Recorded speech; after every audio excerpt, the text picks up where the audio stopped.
just got some oral problems. I guess he's got breast cancer now. He had to step down from the hospital board. Good evening, everyone. I'd like to call the meeting of the Planning Commission on Thursday, February 6th of 2020 at 6 p.m. in the chambers of North Kansas City. First one's called to order, the approval of the agenda of February 6th of 2020. So moved. Second. Any discussion? All those in favor? Aye. Any disapproved? Item 3 is the approval of the minutes of January 9th, 2020. So moved. Second. Any discussion? All those approve? Aye. Yeah. Any opposed? Number 4 is the master plan development. Sarah? Good evening, Planning Commissioners. Before us, this item tonight is the approval of a master planned development at 18th and Swift in what is currently the city-owned parking lot. This is something new for you all. As part of our zoning ordinance update last summer, we got rid of the planned unit development that was previously part of the zoning ordinance and instead moved to the master plan development. So just a little bit of background. This is intended for developments where we want to do a higher level of specific planning for how the development is going to be laid out, and we want to provide some flexibility from some of the standards that are contained in the ordinance. So this functions like a rezoning application in that it comes before you for a public hearing, and then you make a recommendation to the city council for their final action. But instead of just in a rezoning, you're just moving something from one category to the other, tonight you're going to see some more specific plans and be asked to approve some adjustments to the zoning ordinance for the zoning district in this case, while still maintaining the underlying zoning district. So the effect of approval of this would be that the property is still zoned R5, but it's zoned master planned R5, where not all of the regulations in the ordinance would apply to this property, but only as adjusted as part of this development. So that's the longer than usual background on this case. We do have the applicant here, Mark Moberly with the Sunflower Development Group. He can give you an overview of what they're proposing for this property, and then I'll follow up on that with the staff recommendations and conditions. Come on up and state your name, please. Hello, Mark Moberly, Sunflower Development Group, also with 18th and Swift LLC, the applicant. Appreciate the time to kind of run through the scope of the project. I've got some slides up here, pretty much follows along with our master plan development submittal. So just wanted to give a little bit of the scope. Page 1 here shows the ground floor and second floor of the project, which we built out of concrete, and that will be the parking garage for the project. The first level enters in off of 18th as well as exit. It has, I don't know the exact number, but the city will have 87 of those spaces that they will own privately via a condominium plat that we're working through right now with Mallory and Sarah. I believe that's one of the stipulations in the approval tonight is we have to get through that process. But as part of the RFP that went out, it was required that we provide 87 parking spaces in our project that will be owned by the city once we complete the project. After those 87 spaces, we go up a ramp to the second floor. The entirety of the second floor will be privately used for our apartment tenants. I'll flip up the bottom diagram is also a concrete construction type because it continues to be parking, but we are lining the perimeter of that floor with apartment units. On top is the fourth floor, and this is where our typical floor plate starts with apartments. It's a mix of studios, 1 bedrooms, and 2 bedrooms. Floors 5 and 6 are typical floor plates, exactly like 4. 7th floor is typical, and then on the 8th floor, we've got the entire west side will be amenity areas. We have yet to program that. As you can imagine, in a typical apartment project, amenities will include a club room, coffee bar, fitness facility, a lot of hangout space, and then the southwest corner will be a pool, uncovered pool.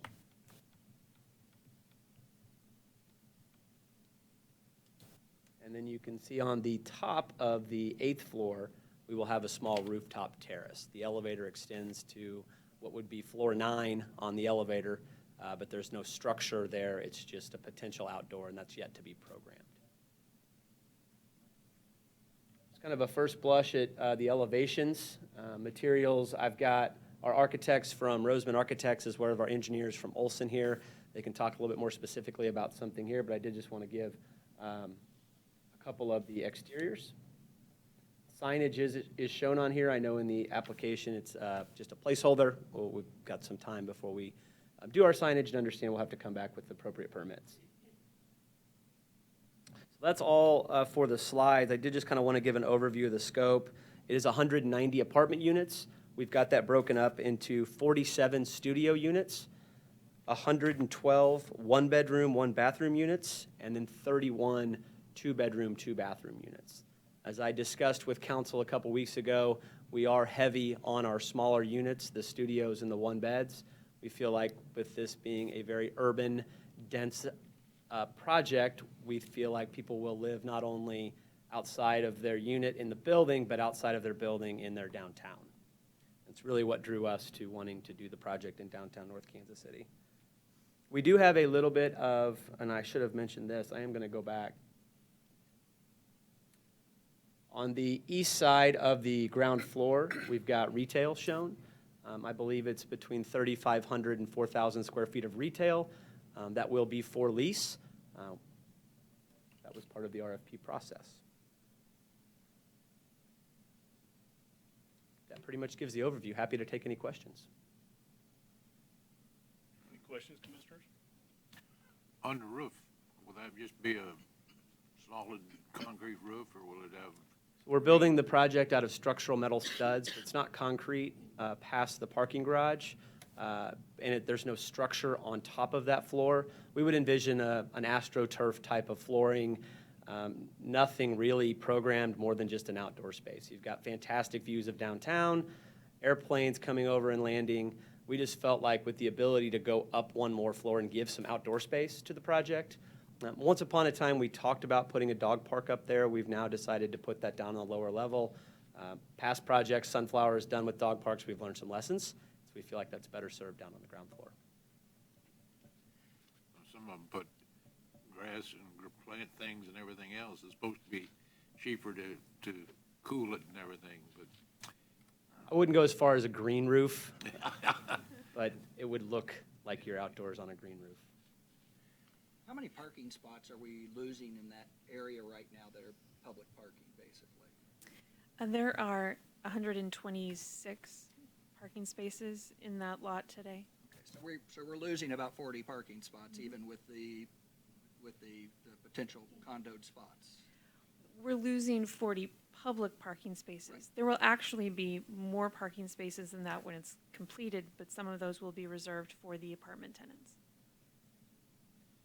I believe in my submittal there was a supporting memo that outlined our parking. We've got 242 spaces that we're building in the project. 87 of those will be owned by the city. That leaves a balance of 155 for our tenants. That's probably not enough, although we feel like an urban environment, there's less cars than you would see in the suburban project. But we still feel like we will need more parking. We've got an agreement verbally agreed to with an adjacent property owner to lease long-term overnight in his parking lot. Any other questions, gentlemen? Is that to the south of you there? Correct.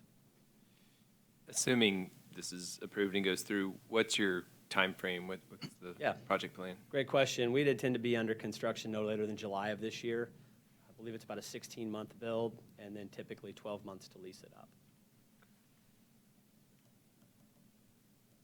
Thank you. Thank you. Sarah?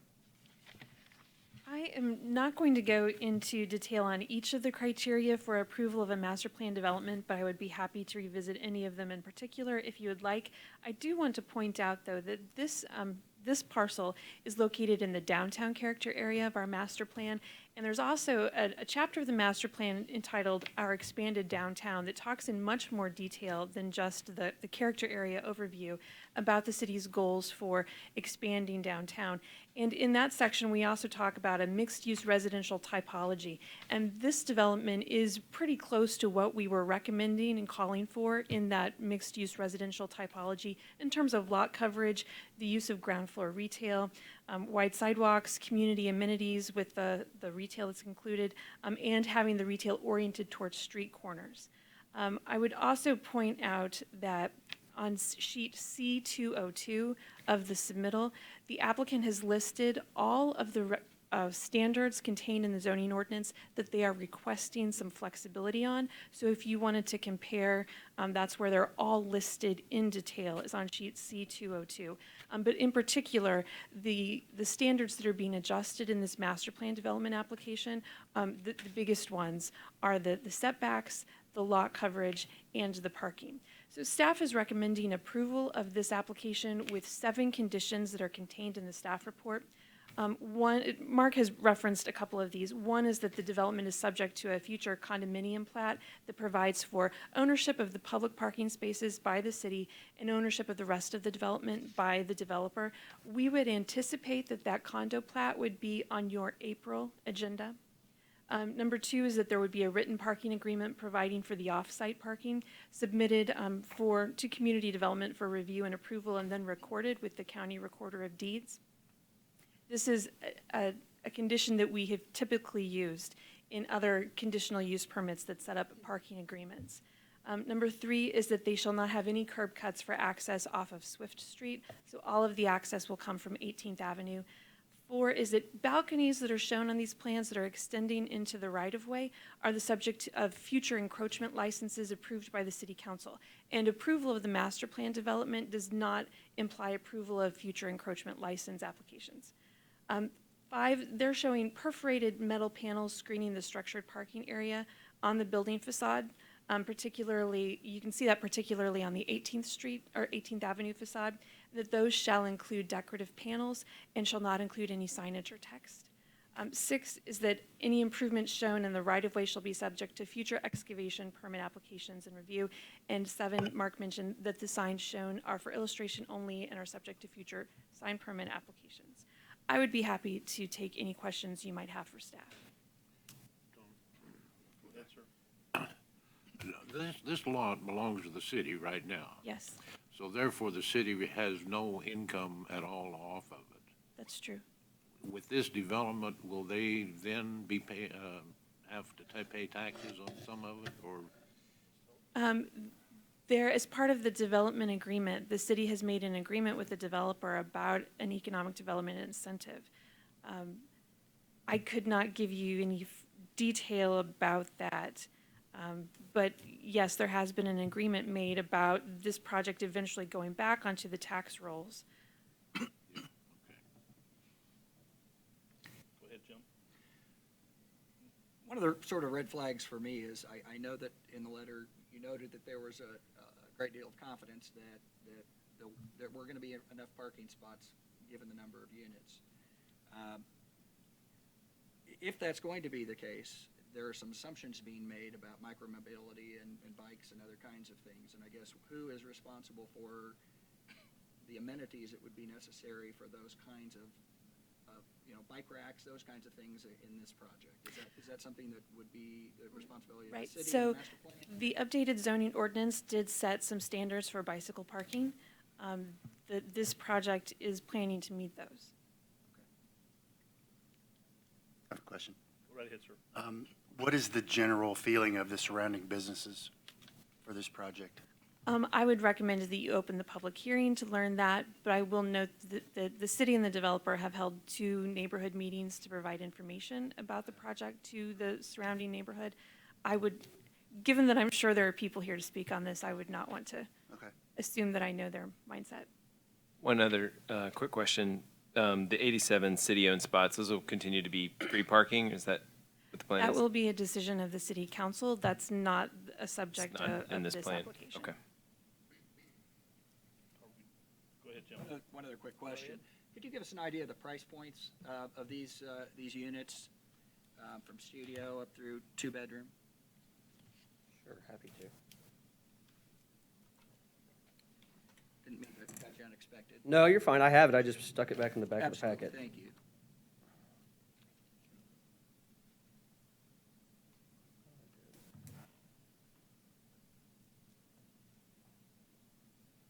Mark Moberly again with Sunflower. Yeah, we're looking at our studios are averaging about $950 a month. Our one-bedroom units average $1,250 a month, and our two bedrooms are around $1,700 a month.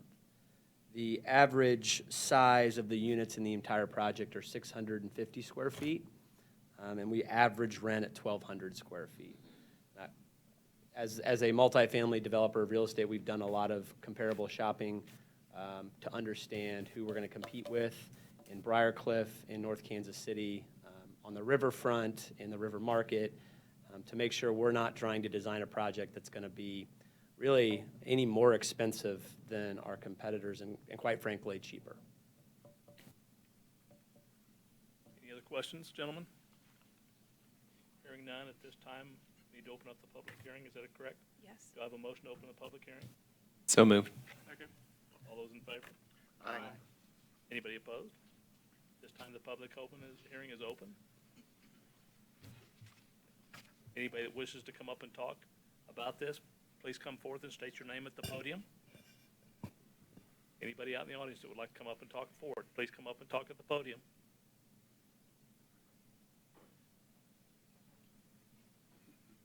My name is Tiger Pennington. I'm representing NKC Nutrition on the 18th. We're directly across the street. So really, my question is completely related to parking, obviously, once the project is complete, maybe even more urgently during construction. Obviously, the places of business along 18th picked 18th Avenue because there's parking there. And I think that's a statement that would carry over for any other business owners that are represented this evening. And so parking during construction, and then how to assure that those 87 spaces are not taken over by those who are living in the units just because, you know, it's already been said there's not enough. So that's my question. Okay, thank you. Anyone else? Step right up, give your name, please, at the podium. My name is Linda Zern. I represent Jeff LaFleur Vision Institute, which is on the corner of 18th and Swift. My concern is pretty much the same as this gentleman's, is the parking. I think probably most of us have been here on a Friday and Saturday night, or when there's something going on at Chicken and Pickle, when there's already not enough parking places in there. And if we're gonna lose 40-something, we're actually more than that, because they line up all along the curbs, which would include another 10, 15, maybe even 20 spots, and then all the way down in front of Dim and Diamond. So the parking is our main concern as well. Okay, thank you. Step right on up, sir. I'm Randy Swain with Hellsberg Diamonds, and first of all, it's a beautiful-looking project, and maybe some of our associates will want to live there. We have the same concern about the parking and would like a little more information about the timeline. I understand it's going to start in July of 2020 with a 16-month time frame. That pretty much means there'll be no parking there for the last half of 2020 and virtually all of 2021. So where will the individuals that work for us today that in a little building diagonal across that street who park in that public lot, where will they park in the interim? And do I have the time frame right? Is it possible that the ground floor parking can open up sooner than the completed project, since that would obviously be done first? And then secondly, I have the same concern that the tenants will be the ones that are the beneficiaries of those cities' lots, and that our store associates that park there today would be blocked out. So those are my two concerns. Thank you, sir. Anyone else?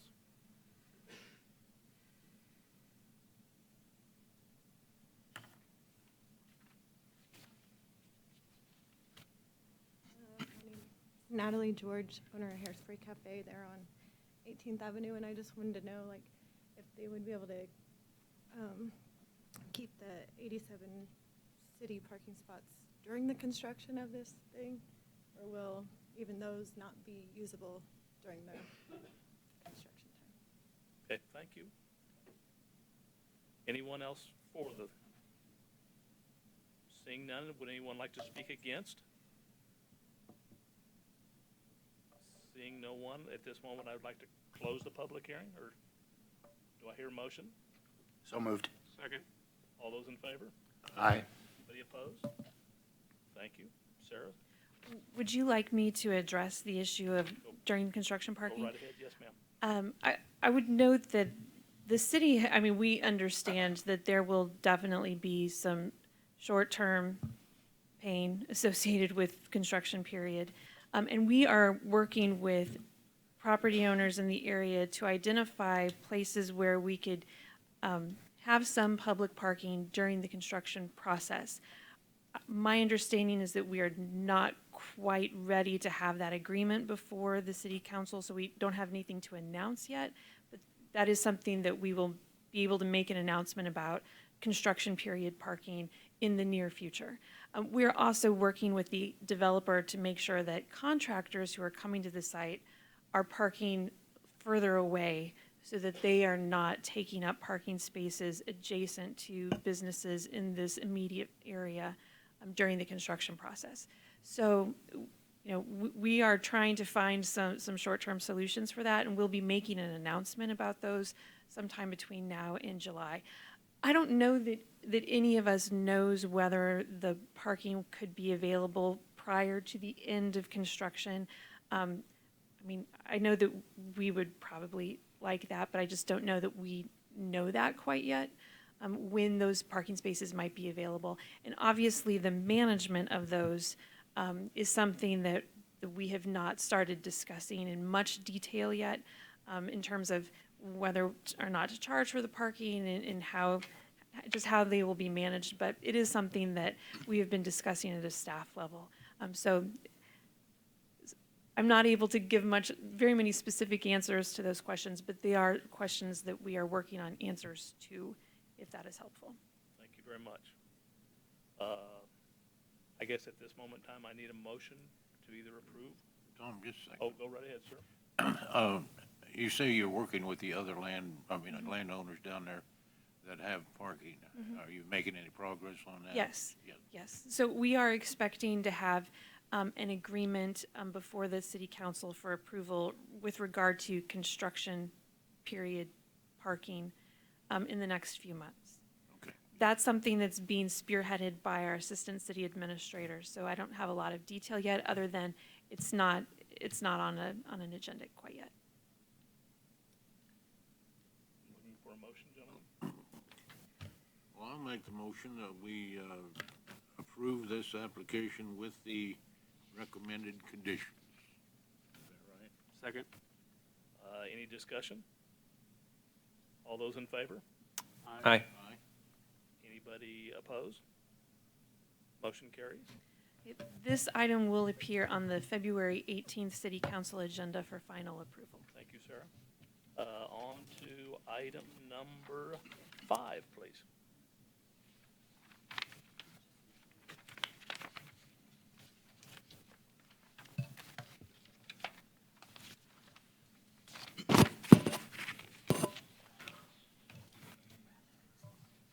So this is really just an informational item, since we have a new planning commission member in the last couple of months, and this is a project that has been going on for just about a year at this point. Because we're reaching the end of this project, we wanted to give you an overview and give you a chance to ask any questions you might have before we start the formal adoption process.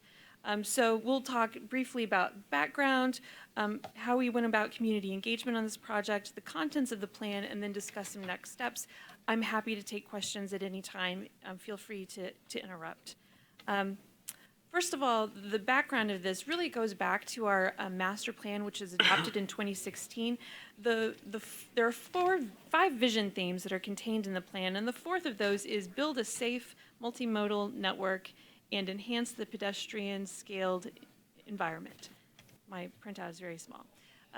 We have some principles under that theme about pedestrian improvements, about bicycles, about transit, about building a transportation network that really works for lots of modes of transportation. And we also, in the master plan, had, this is our open space and mobility map that identified some bicycle routes through town in addition to identifying various types of streets and open space.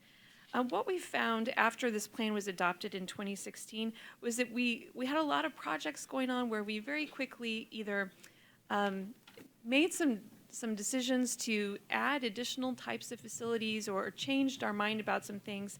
And we got to the point where we were constructing the Diamond Parkway cycle track. We had plans in the works for the Burlington Complete Street project and the Armour Road Complete Street project. We had added Sharrow markings to a lot of our streets, but we hadn't thought about how to knit all of those things together. So we applied for a Planning Sustainable Places grant from the Mid-America Regional Council in 2019, the idea being that we wanted to put some thought into how we knit all of these projects together and more specificity on how we accomplished the vision theme number 4 about a safe multimodal environment and pedestrian scale amenities. And so we were successful in obtaining those grant funds, and that was the beginning of our bicycle master plan. So that's the background on how we got to the point we are today. The community engagement in this plan, that was one of the parts of our grant application that we really focused on, was we wanted to engage as broad a cross-section of the community as possible in as many fun and educational ways as we could. So we have an advisory committee that's been guiding this process that has 15 members on it. I will say this is the first time in my career that I have had people really coming out of the woodwork to ask to be involved in an advisory committee. Usually it's the other way around, where we're asking people to please be involved. So we had an advisory committee that met through this process. This is a picture of the bicycle tour that the advisory committee took towards the beginning to see what it was like to bike around North Kansas City. That group helped to advise us on when to hold our community meetings and helped us with outreach to various parts of the community. So they were very helpful in this process. We conducted an online survey that started towards the beginning of the process and asked people to tell us where they biked today, where they would like to bike, where they saw problems biking, key destinations. We held focus group meetings last spring. Some of them were particularly focused on the business community. Some of them were particularly focused on residents. For instance, we had a focus group meeting catty corner over here at the Park Lofts building to talk specifically to those residents. This is a focus group meeting that was held at Colony. We had 3 community meetings, one last June and then 2 in September, where we kind of gave an idea of where we were in the process and asked for feedback. This is a picture from June where we were particularly talking about a lot of the analysis that had been done so far. As part of that meeting, we also did a demonstration project where we turned the Sharrows that are marked on Clark Ferguson Drive into bike lanes so that if people weren't familiar with what that would look like, they could get a sense of what it would be. We also held some educational events. We had a Confident City cycling course that was held. We did a class on how to maintain your bicycle. So we at the June community meeting, we did helmet fittings and talked about safe biking. So lots of educational events. And all of that gave us an opportunity to talk to people, to gather feedback and input, and that became part of the plan document. So the plan actually has 2 parts. We've provided you with a written copy or a printed copy of the master plan itself. There's also an appendix to this. The appendix contains a lot of details about the recommended network components, all of the traffic observation data that we did, mode shift analysis, and a lot of the online survey. So it's just data that was part of this process. I'm going to focus on the master plan document itself, give you a quick overview of that. If you were to read nothing but the executive summary in there, it's a little bit of a long executive summary, but it gives you a really good high-level overview of everything that's contained in the plan. and it would be a good, quick reference to everything else. The goals and outcomes section really talks about how this plan relates back to our master plan and some of the goals that are set out for bicycling in North Kansas City, and how, Bicycle Network can also help us reach other goals that we've set in the master plan. The analysis section kind of walks through all of the analysis that was done by our planning team in terms of looking at speeds, at traffic volumes. It has an overview of the traffic counts that we did. This shows you our existing level of traffic stress if you were to go out and bicycle any of our streets today, how stressful you might find various streets. But there's a lot of analysis that went into this plan, so it gets very detailed in this section, but I think it's very helpful for thinking about how we started putting everything together. The section on the recommended network has probably been the section that we've discussed the most in all of the public meetings and in the work session, or the item that we took before the city council at a work session in the last couple of months. That this is recommendations for, with the goal being to create a network that is comfortable for bicyclists of all ages and all abilities, the improvements that would be needed to reach a level of traffic stress 1 network throughout town, so that anybody could bicycle from point A to point B. So it's not every street, and it's not the same facility for every street, because what a street might need to be comfortable for all ages and all abilities varies quite a bit. Burlington is a very different street from Ozark, which is very different from even 23rd Avenue. So this just shows what would be necessary to reach that level of traffic stress 1 network, which was our goal to serve all ages and all abilities. Then we have a section on end-of-trip facilities. Once you get to your destination, what do you do with your bicycle? So we've got recommendations for how you lay out your bike parking, for managing micromobility. So it's not just about bikes, but it also talks a little bit about how to manage scooters and e-bikes. So all the extra things that we would need to do to make a bicycle trip happen. And then we have a section on implementation. This is quite varied. It does talk a little bit about the relative costs of some of these improvements. It makes recommendations about some code updates for our municipal code, although not very many, because we have done some of those already. There are some recommendations about reducing speeds on 4 of our streets. We have recommendations in there even about educational events and ongoing programming. So there's quite a broad spectrum of projects for us to undertake moving forward with the plan. I will pause here to see if you have any questions or comments about what's contained in the plan. Speak up, gentlemen, if you do. So I appreciate the opportunity. And I'm obviously catching up. So you were talking about the services, and I know they're talking in most cases about terminal points, starts and finishes.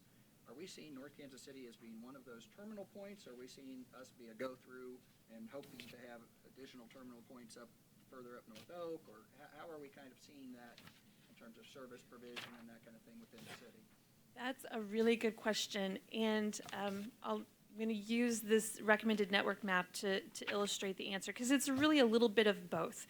We know there are a lot of people here who are going to start their trip in North Kansas City and end their trip in North Kansas City. For instance, maybe you live in Northgate Village in the townhomes, and you're biking down to Cinderblock Brewery to have a beer one night.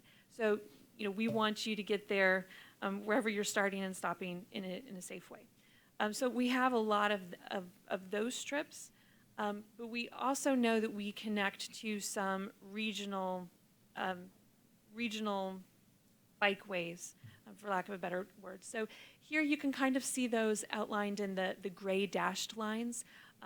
When we were working on the Burlington Corridor Complete Street Plan, we had a lot of people saying, well, I really want to get over to the levee trails in Platte County. How are you going to get me over in that direction? And we had to say, well, we're not going to get you there at this point. That's a future project. So we're looking at how we connect to the rest of the region as part of this also. Partly because we know that there are people who are biking through North Kansas City, but partly because we want those people to bike here and stop and spend money or, buy things, use our services. So we want to be a destination for people who are going to use the facilities of North Kansas City and to visit Cinder Block or to stop at CVS to buy something. Or we've got residents living here who want to get to some of these other regional facilities. So it's a little bit of both. I think one of the other, just from my own bias, coming from public schools, lots of people have lots of ideas about what public schools should do. And suddenly folks decide, and I'm not opposed to there being a swimming program in a school or a lacrosse program in a school, but each of those things carry a cost, and they're also something that has to be balanced against the number of folks that you're looking at being involved. And so as I kind of looked initially at the plan, I think some red flags for me, Sarah, honestly, and I'm just trying to wrap my head around things, and anything you can do to educate me more would be much appreciated. Some of the things that kind of jumped out at me right now, the types of cyclists, 37% say they're not able, another 53% say they're maybe interested but have concerns. That's 90% of potential cyclists, types of cyclists right now. So we're down to like, I understand the game plan is to try to mine some of that 53% group, but now we're down to a group of about 10%. And we're talking about making really significant, substantive, and very, very expensive changes. We're talking about building a very big swimming pool for maybe not a lot of swimmers. Right, so what I would point out actually about that chart is that it's the 4 types of cyclists. And that's one of the reasons why the goal of this plan was to develop a network where the level of traffic stress would be 1. It's because when it is, because that level of traffic... That is to identify the problem. That is to address that 53% who say they're interested but concerned, because generally the concern is about safety. And so if we build a network that is safe and comfortable for all people, we will get that 53% to bike. And then we're talking about, 2/3 of the community who would be able to use the network that we are constructing. The other thing that I would say about that is that this plan does not call for us to spend a certain amount of money per year or to make recommendations on budgetary impact, because that's something that the city council then will decide as they make their decisions about the budget each year. So we've tried to give general recommendations for which of these are the highest priorities for the community and relative cost impact, but it's not saying we shall spend this money this year or we shall spend this money in 2021, et cetera. That will be up to the city council to make decisions about.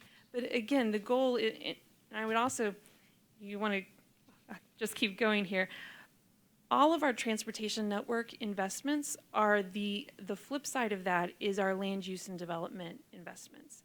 So we are, we're making a lot of investments in development that is a more urban pattern. In order to get the highest and best use in an urban development pattern, we have to have a transportation network that does not rely solely on one type of travel mode. We have to encourage people who will to use other modes of transportation so that we can see the type of development that we want to see as described in our master plan. So yeah, there will be some people who won't ride a bike, and that's great. We want those people to drive here, but it'll be easier for them to find a place to park if the people who will bike and don't need to take up a parking space. And that master plan piece became, I think the reason that I kind of equated it with that was that the bike ridership targets, as you're looking at 5 and 10-year and 20-year projections, are also fairly lean. I mean, we're talking about 2.5%, bike ridership, daily rider. Well, that's daily ridership. So, and I would say, yeah, they're pretty small, but the cumulative impact, if we can get 1% of our trips to shift to bicycles, that's 375,000 vehicle trips in North Kansas City per year. So it adds up quite a bit. And actually that's, what you have before you is a 99.9% draft. There are 3 things that the planning team is adjusting, 2 maps that they needed to fix something on, and one I said, can you add just a couple of paragraphs about the impact of the mode shift? And that's why I can tell you it's 375,000 vehicles replaced by bikes if we can get to 1%, because that's the text that they are going to be inserting, that they sent to me today. And I always find the public meetings are valuable, the events and those kinds of things, but again, from a school perspective, you tended to get very skewed populations coming to those things, both ways. Folks who were avid swimmers that think everyone needs to be an Olympic swimmer, and you've got folks who say, we shouldn't spend an extra dime in the district, and so. Oh, no, we definitely heard both ends of the spectrum. Yes, I'm aware. So that was a piece that, for me, that's where I think the polling and the surveying and the random surveying, I think, becomes really valuable for me. Those are much more telling to me than, how many people showed up for the educational pieces, just because, the PTA folks are going to show up to school. But how do the rest of the community feel about the idea of us building an Olympic pool?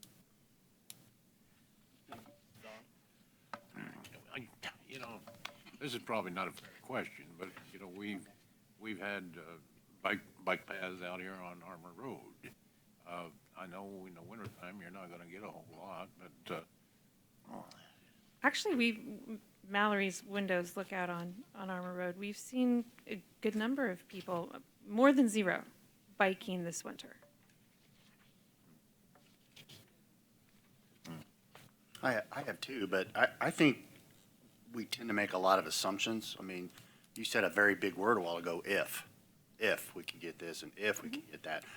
I'm 100% for biking, I really am. And you're gonna hate me for this, Sarah, but it goes back to parking.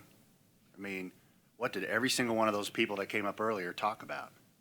They're not opposed to the project, but we tend to dismiss parking but it's always, always, always an issue, always. And I think we make way too many assumptions sometimes that if we build it, they will come. I think there's a certain amount of that happens, and we have terrific bicycling communities here. Kathy's a great example. But I think as a city and as a body, right, we have to ask those questions. I mean, if we're going to build all of these, what's the impact on parking?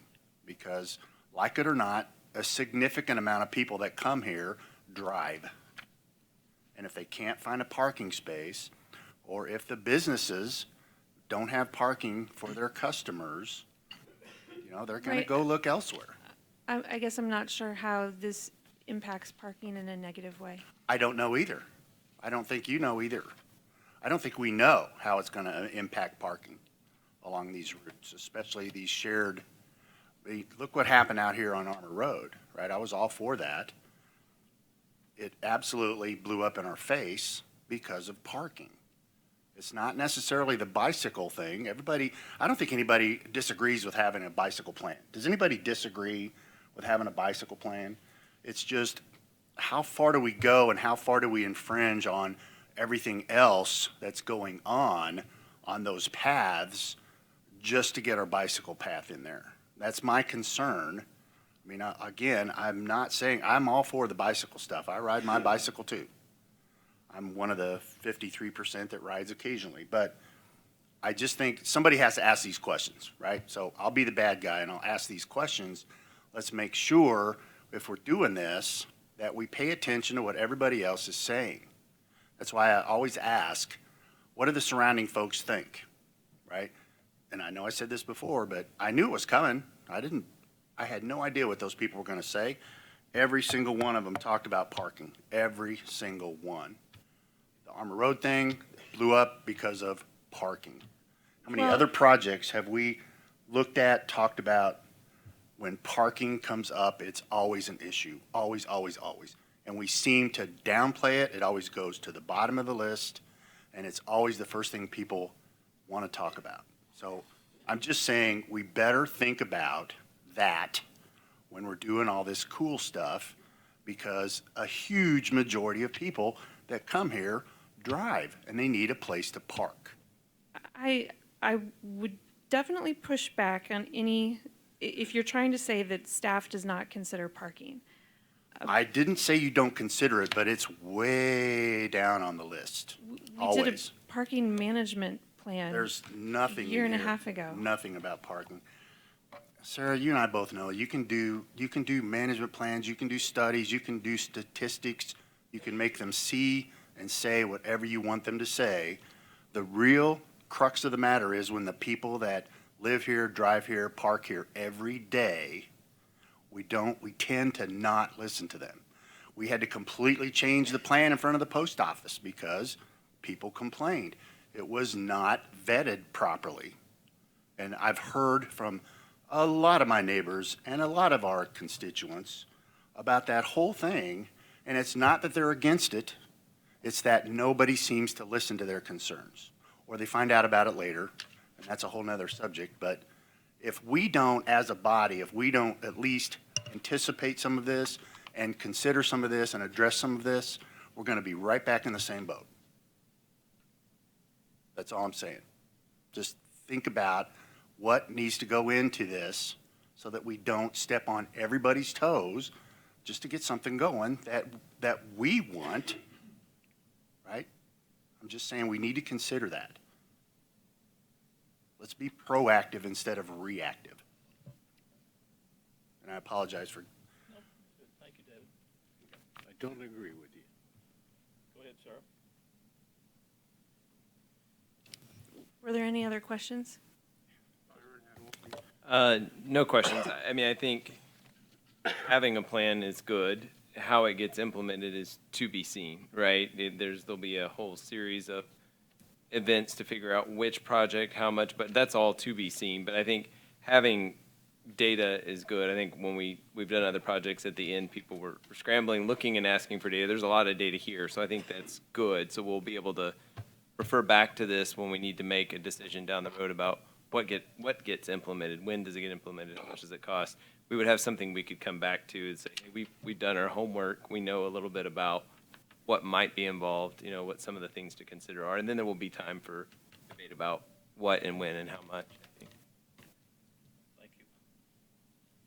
Anybody else? Go ahead, Jim. A couple questions. So the protected bike lanes appear to be the best, kind of the best in terms of decreasing folks, increasing folks' sensitivity and comfort with, and providing a sense that, those less secure riders feeling more comfortable as well, from what I'm gathering from the information that's being provided. Is the game plan, is the master plan to extend protected lanes then down Burlington?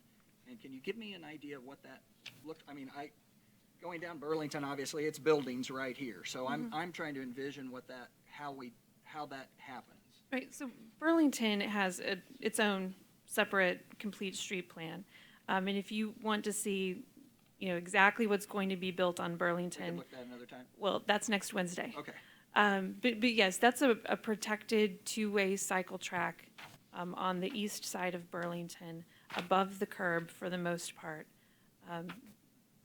But so this plan does not really address Burlington because it had a very specific separate plan done that was adopted in 2016 and is now in the engineering, or at the end of the engineering phase as we get ready to acquire temporary construction easements and additional right-of-way and start construction. So I would say that whether or not a protected bike lane is necessary really depends on the amount of traffic on a street and the speed the traffic is moving at.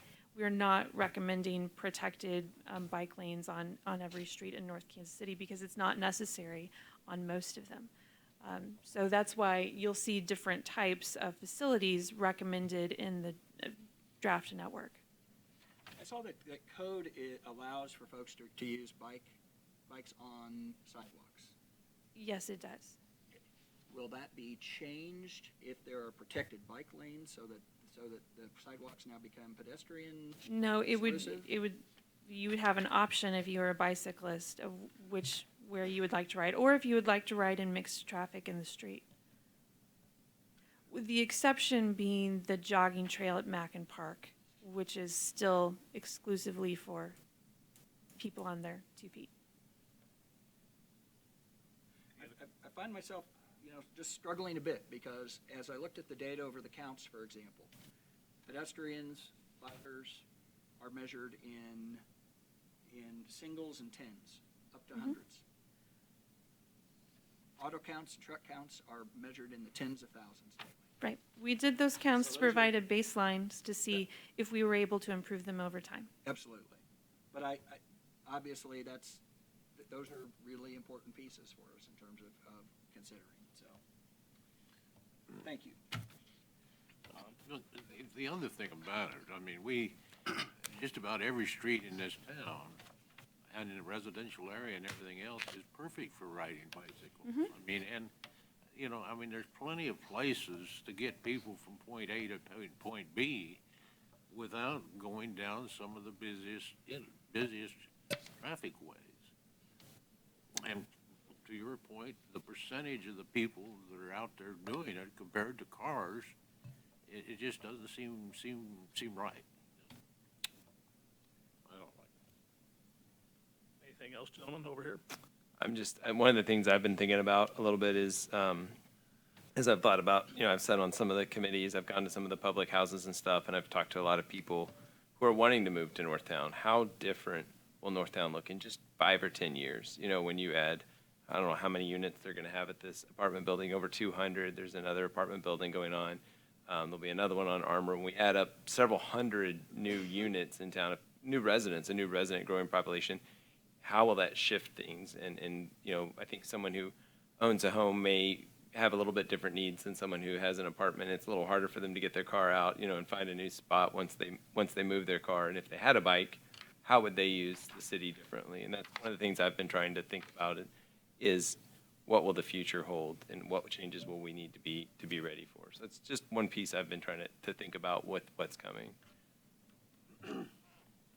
Yeah, I'll just add that the future in North Kansas City is definitely dense. I mean, it's building up as, the current lofts folks showed us. And from what I understand, the cost of building parking garages, which is the only thing that's really going to significantly increase parking in North Kansas City, someone's going to foot that bill at some point. And I think anything that we can do to even marginally decrease the amount of people driving and parking and taking up space in North Kansas City, I think is something we can do. I mean, I understand some of the concerns, maybe the extent of, that we do it, but I mean, we clearly have to do something. And I think even if the numbers are small, 1%, which I think is 2+% is what you're projecting, sounds small. I mean, I think it makes a big impact over time, because I know we're hopeful that the massive block on 23rd and Swift hopefully turns into something else similar to the current project. Maybe the corner of Armour and Swift might look like that someday. And I mean, that's adding a lot of density really fast in North Kansas City. So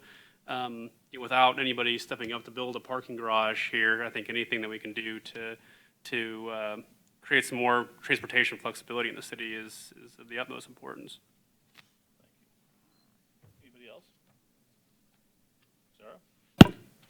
Well, I just wanted to quickly go over the next steps, because we have reached the end of the planning process, and so we're getting ready to start adoption. If you read through the printed plan and have any comments, we would really like to get those by February 19th at the latest. Whether that's, this section is not clear to me, or I found a typo, we would appreciate your comments by then, because that will allow us to be ready for the March 3rd City Council work session, where we will be discussing this draft with the City Council. Then tentatively, we're planning for March 17th City Council consideration before this would come to you on April 2nd. Because plans are adopted by the Planning Commission under state law, and this would be an appendix to our master plan. That's why the Planning Commission comes last in plan adoption, rather than your usual making a recommendation to the City Council. So this is our tentative schedule for wrapping this plan up. And again, if you have further questions, or you see anything that you think needs a second look, we would appreciate your comments by the 19th. Thank you. That's all on our bike master plan, ma'am. Do I have any comments from the public this evening? If you do, please step right up and state your name. Hey, just a quick question. Where can we get this appendix work? Where's this appendices information? We can send the appendix to you if you'd like to look at it. It's maybe the first 20 pages are interesting and the rest of it is just data, but if you'd like a copy, we can send it to you. Absolutely. Go ahead, ma'am. Okay, I'm Kathy West. Hi to everybody I know. I'm getting a little, I say I'm notorious. I am a cyclist and I'm also a resident. I also use Armour Road. I wrote the petition to keep Armour Road. So you know where I stand. But what I'd like to address your concerns, because you're not a cyclist, obviously. And so, well, I mean, you, That's not true, actually. oh, it's not true? Oh, I rode the MS 150 as a younger guy, and, very cool. yeah, no, that's actually not the case. Oh, well, very cool. I mean, you look at me and you wouldn't go, she rides a couple thousand miles a year on a bicycle. Safer streets, and I was writing notes so I wouldn't forget something. Safer streets are not just for cyclists, and I think that's a big problem that we have here in North Kansas City. And it's really hard to get that through to everybody. Safer streets are safer for everyone. They're safer for pedestrians, they're safer for cars. I mean, when you slow people down, your incident of accidents goes way down. And the biggest part is the incident of death goes way down. And we've been really lucky in North Kansas City, and we have not had to face that. Kansas City has not been so lucky. So I think that's something we need to keep in mind. This is a safer street. There's a lot of work that's gone into it, and I heard Sarah talk about lowering speed limits in certain areas. I live over by the high school, and I think keeping those speed limits low is really, we have to do that. We have to police people. I also ride at Iron and Armour to come home on Thursday nights from leading my ride. And the things I see are shocking. Absolutely shocking. The people that come out of the Y do not stop at that red light. I've almost been hit twice. And this is after I have a walk line or sign. I'm in the island, and I've had people come around that corner, even with the safe streets. So people have to be policed. You know, I'm one person, and I'll tell you what, I'm scared to death it's going to be a 5-year-old kid that's going to get hit and killed there. I've had a neighbor, Tiger's wife, was hit there. So, you know, we can talk about all this and about cyclists and, you know, we need to move cars. And yes, we do, but we need to move them and be safe about it. The other thing, just some other quick things. When you add bike lanes, and I can get you this information, you add revenue. Cyclists typically have higher incomes. You know, bicycles aren't cheap. So you're going to find that, and I read a really interesting article, cyclists who use their bikes to go to the grocery store, to go to the restaurants, to go anywhere in town tend to make more trips and spend more money. Carbon footprint, I think we need to be, you know, I was kind of disappointed when the apartment complex kind of blew off, you know, your idea of, hey, why don't you put some grass up there? We all need to think about our carbon footprint, and so reducing some of those cars would help with that. You know, have you guys heard of the Blue Zone? Have you ever heard of that? Blue Zone communities? It's people that live longer because they walk more, they're more active, cycle, they get out and do things. We really need to think about that for North Kansas City.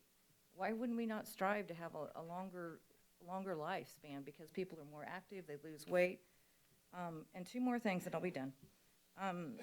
Strava results, we do have, if you guys aren't familiar with Strava, it's a free app you can have on your phone, and if you cycle, you have it because you want to know how fast you went, how far you went.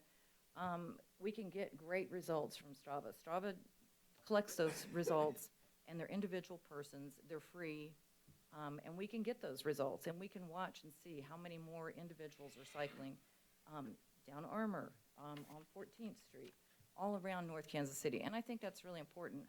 I live right by the high school. I can see all the people going by Mackin Park and going up North Oak, the new bike lanes up there. And to the residents, you know, when we went door to door and were getting signatures, we got over 700 signatures in 9 days. And I think that speaks volumes about the residents in North Kansas City. We want a safe environment. We want a community environment. We don't want an environment we can walk places, you know, walk your dog, take your kids up to the park. I really think that the people who live in North Kansas City want that environment. So that's the end of mine. Thanks for doing what you guys do. Thank you. My name is Jenny Wise, and I especially want to say something to Dave Wood, who spent quite a bit of time talking about the parking on Armour. The Complete Streets project didn't just fall out of the sky. It was, I don't know, 4 years of planning. There's parking now where parking didn't exist before. The project is doing exactly what it was designed to do, which is calm traffic. And there's many of us who are really happy about that, especially neighbors who use public transportation and have to go up and down Armour, people who walk. Changing the parking in front of the post office was, it worked for the post office. Took care of a problem. That's a thing that happens with developments like these. You tweak them. I don't think it took more than a little bit of paint to turn that around. I think our city, Sarah Copeland, needs to be applauded. She's worked a lot of years on this. And there's been a lot of work that's been done on this before. So as far as the parking goes, I'm really not sure what the problem with Armour is, except for the fact that maybe a lot of people don't know how to parallel park. I'll leave it at that. Thank you.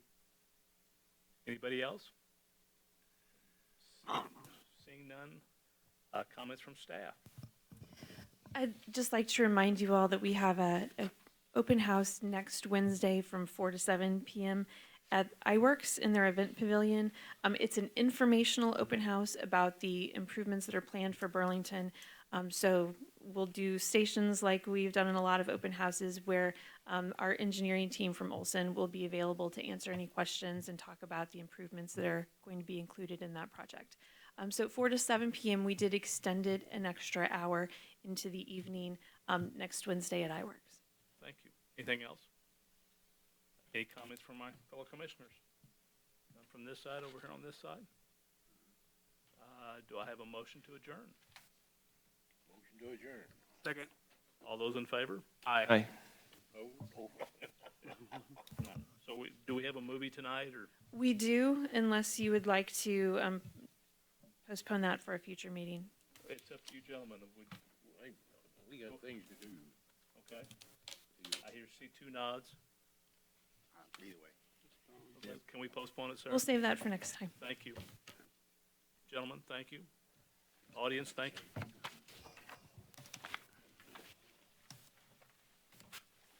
We're signing these now. No, just sign my name, would you? I'm gonna be able to get these on.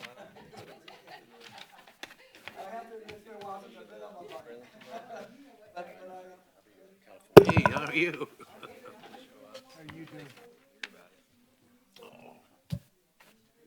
Where, young lady? I haven't seen you. Dude.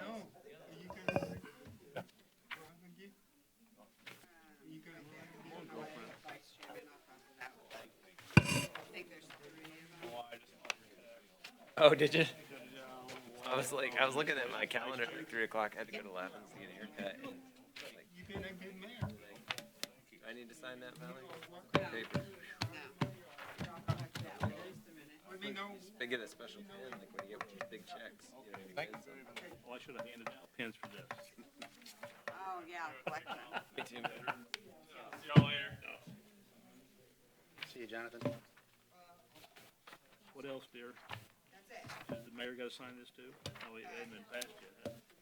No, actually it did, but I'll have, he needs to sign it or it's a long story. What else? We'll do it another day. Nothing, that's it. Hey, look at there. How'd that happen? Magic. How you doing, girl? Good, how are you? How's the condition? It's going pretty good. You haven't wanted to kill him yet? No. Not Not even close? Video that somebody could watch in No, he's pretty good. 5 minutes or less, and take you through highlights of what you need to know. Like to So you wanna know how to I'm get just out of it? thinking like, if you're trying to get I feel like I'm married to a cop. No, you wanna know how to get out of it? everybody's got. Just say it. Now, don't, just say, you know, I would love to serve on your board meeting because of, like I mentioned, you know, I have to potty about every hour. Do I just raise my hand and you guys will excuse me? Because they're gonna look at you and go home. Okay, that might be a start, because I could, Well, yeah. well, if not, just do that. Just say, do I just raise my hand and he'll let me leave? That's the thing, I'm gonna show up as pregnant as I can, so, you know, have sympathy. Or think, oh, we don't want that lady. When they ask you if you can be unbiased, you say, no, I'm married to a cop. Like, everything you need to know about my filter. I work for the sheriff's department 35 years. 5 minutes or less. My uncle retired. Just an idea to think about. Not be unbiased. Thank you. Put on your. I'm just thinking about you there. That's even better. It was just not as, there was not as much, data and analysis. Congrats on So I'm hot. being chairman. Thank you. It's just something I thought about. I want to get more people to review the info, but I need to get it in a easier to consume. Not like, even like, I'm glad to have some, okay. It's something you that know what I'm saying? I don't want to Maybe be. once it's. Evening, Mayor and Council. Construction is underway for the Rabbit